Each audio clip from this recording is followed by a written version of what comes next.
इस साल होने वाले विधानसभा चुनाव को लेकर आम आदमी पार्टी ने सभी 230 विधानसभा सीटों पर चुनाव लड़ने की घोषणा कर दी है। ऐसे में आप पार्टी चुनावी तैयारी में जुटी हुई है। शुक्रवार को इंदौर में एक प्रेस वार्ता आयोजित की गई, जिसमें कई सदस्यों को जोड़ने की बात कही है। आम आदमी पार्टी इंदौर ने अपने प्रदेश व्यापी सदस्यता अभियान की इंदौर से शुरुआत की है। उन्होंने बताया कि आगामी विधानसभा चुनाव में आम आदमी पार्टी सभी 230 विधानसभा सीटों पर चुनाव लड़ेगी एवं प्रदेश में भाजपा सरकार और कांग्रेस द्वारा भ्रष्ट व्यवस्था को लेकर आम आदमी के बीच परिवर्तन लाने की बात भी रखेगी। सदस्य अभियान के लिए उन्होंने एक टेलीफोन नंबर भी जारी किया है। आम आदमी पार्टी के वरिष्ठ नेता ने भाजपा सरकार पर आरोप लगाया है कि अडानी मामले पर केंद्र सरकार अडानी समूह को बचा रहे हैं। उन्होंने केंद्र सरकार पर कई संगीन आरोप भी लगाए हैं। दूसरा हमारा ये कहना है कि अडानी समूह ने कई बार ऑफशोर अकाउंट्स में, मतलब इस देश के बाहर पैसा भेजा गया है। यदि पैसा वहां से भेजा है तो वहां से वो अडानी समूह का जो पैसा है वो कहाँ गया? क्या ये बात प्रथम दृष्टया मनी लॉन्ड्रिंग एक्ट के तहत कार्रवाई के लिए नहीं आती है? क्या ये मनी लॉन्ड्रिंग एक्ट के तहत पीएमएल एक्ट जो है, prevention of money laundering act, इसके तहत ईडी को काम नहीं करना चाहिए? इसके ऊपर ईडी जो है विपक्षी नेताओं के ऊपर तो कार्रवाई करने में 1 मिनट का समय नहीं लगाती है, तो अडानी समूह के ऊपर जवाब देने से क्यों बच रहे हैं? सेबी ने भी इन प्रश्नों का कोई सकारात्मक उत्तर नहीं दिया है। एक बात और, 1.5 साल से सेबी इस समूह के वित्तीय कार्यकलापों की जांच कर रहा है। यदि सेबी 1.5 साल से इस वित्तीय समूह के कार्यकलापों की जांच कर रहा है तो उसकी रिपोर्ट कहाँ है? अभी तक की जांच की फाइंडिंग्स क्या है? और यदि सेबी की जांच जारी है तो इस समूह को एफपीओ लाने के लिए क्यों अलाउ किया गया? ये आम आदमी पार्टी इंदौर आप लोगों के माध्यम से सरकार से जानना नहीं। आपको इस संगठन का पुनर्गठन चल रहा है, उसका एक प्रोसेस है, क्योंकि पुनर्गठन का एक तरीका होता है। तो अभी ऐसा नहीं है कि संगठन बिल्कुल नहीं है। संगठन जो आप मध्य प्रदेश की कार्यकारिणी है उसका अभी टर्मिनोलॉजी चेंज किया गया है। जैसे मैं जिलाध्यक्ष होता था, मैं अभी डी आया हूँ, डिस्ट्रिक्ट इंचार्ज हूँ। तो मेरा ये कहना है कि भाई, क्योंकि अभी पार्टी बहुत ज़्यादा विस्तार कर रही है और बहुत सारे नए लोग जुड़ रहे हैं लगातार, तो जो अनुभवी लोग हैं उनको भी संगठन में जगह दी जाएगी। तो जब विस्तार होता है किसी भी पार्टी का, किसी भी, अब हमारा घर भी नया बनाते हैं तो उसको रीस्ट्रक्चर करते हैं। देखिए, हमें जैसे जब भी हमारा ये एक फॉर्मूला है कि यदि कोई भी अपराधी, हमारे पास में कोई भी जानकारी लाई जाती है, CCC के फॉर्मूले पे कोई हमारा किसी भी तरीके से आप ये मानिए हम कॉम्प्रोमाइज नहीं करने वाले हैं। क्रिमिनल नहीं होना चाहिए, कम्युनल नहीं होना चाहिए, करप्ट नहीं होना चाहिए। जानकारी यदि किसी माध्यम से हमारे पास में लाई जाती है कि भाई आपका ये जो सदस्य है, ये सदस्य जो है ये क्रिमिनल है, कुछ है, तो उसके ऊपर कार्रवाई की जाएगी। पूर्व में भी कार्रवाई की गई है। तीसरी बात, जब भी कोई व्यक्ति टिकट के लिए आएगा तो टिकट के लिए तो हम लोग बहुत एक्सटेंसिव स्क्रीनिंग करते हैं, आपको पता ही है। कोई भी हमारा कैंडिडेट इस प्रकार का अपराधी व्यक्ति नहीं है।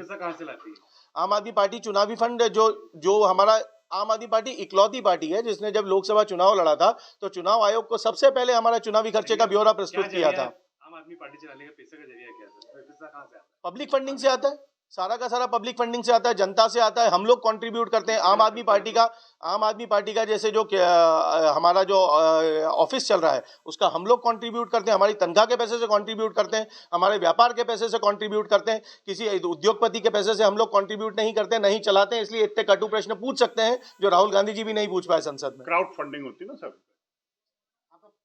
डॉक्टर पीयूष जोशी हूँ, आम आदमी पार्टी का पूर्व जिलाध्यक्ष हूँ और राष्ट्रीय परिषद का सदस्य हूँ।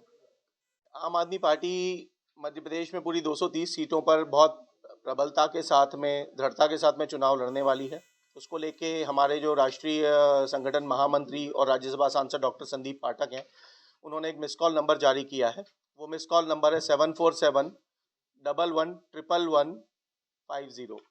ये मिस कॉल नंबर आम आदमी पार्टी लॉन्च कर रही है। इस पे कॉल करके और सभी लोग सदस्य बन सकते हैं। आम आदमी पार्टी चुनाव अब की बार जीतने के लिए लड़ रही है। गुजरात से भी ज़्यादा मजबूती से मध्य प्रदेश में चुनाव लड़ने वाली है, ऐसा दिल्ली ने विश्वास दिलाया है। दिल्ली का राष्ट्रीय नेतृत्व, पंजाब का नेतृत्व, गुजरात के हमारे सारे टॉप लीडर्स, सब लोग अब की बार मध्य प्रदेश में आके मध्य प्रदेश के काडर को सपोर्ट करने वाले हैं, जिस प्रकार से मध्य प्रदेश ने दिल्ली और पंजाब के चुनाव में महती भूमिका निभाई थी। एक बात और, आम आदमी पार्टी जिस बात के लिए जानी जाती है वो बात यह है कि एक भ्रष्टाचार के खिलाफ लड़ाई लड़ती है। भ्रष्टाचार का एक बड़ा मामला आया है अभी देश के सामने, जो कि हिंडनबर्ग रिपोर्ट के मामले में आया है और अडानी समूह की वित्तीय अनियमितताओं को उस रिपोर्ट में कथित रूप से उजागर किया गया है। आम आदमी पार्टी के सिंपल से सवाल हैं जो भारत सरकार, सेबी, आरबीआई या अडानी समूह कोई भी दे सकता है, हिंडनबर्ग रिपोर्ट में उठाए गए हैं। और प्रधानमंत्री जी से हमें उम्मीद थी कि भाई जब राष्ट्रपति के अभिभाषण का जवाब देंगे तो बहुत अच्छे से जवाब देंगे, पर उन्होंने उसमें गंभीरता बिल्कुल नहीं दिखाई और मजाकिया लहजे में, चिर परिचित अंदाज में उस बात को टाल दिया। हमारा ये सवाल है कि गौतम अडानी जी के भाई राजेश अडानी, विनोद अडानी और समीर वोरा जो इनके परिवार के सदस्य हैं, ये लोग किस हैसियत से, जबकि ये पूर्व में घोटाले के आरोपी रह चुके हैं, डीआरआई ने इनको पहले फ्लैग किया है कि भाई इन लोगों ने घोटाले किए हैं, तो इस समूह में इतने मैनेजिंग डायरेक्टर जैसे और ऑस्ट्रेलिया समूह के प्रमुख के रूप में किस प्रकार से काम कर रहे थे।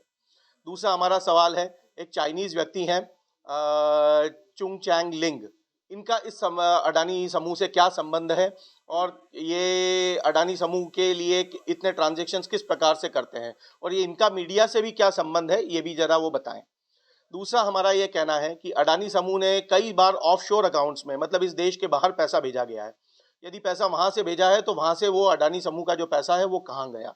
क्या ये बात प्रथम दृष्टया मनी लॉन्ड्रिंग एक्ट के तहत कार्रवाई के लिए नहीं आती है? क्या ये मनी लॉन्ड्रिंग एक्ट के तहत पीएमएलए एक्ट जो है, prevention of money laundering act, इसके तहत ईडी को काम नहीं करना चाहिए इसके ऊपर?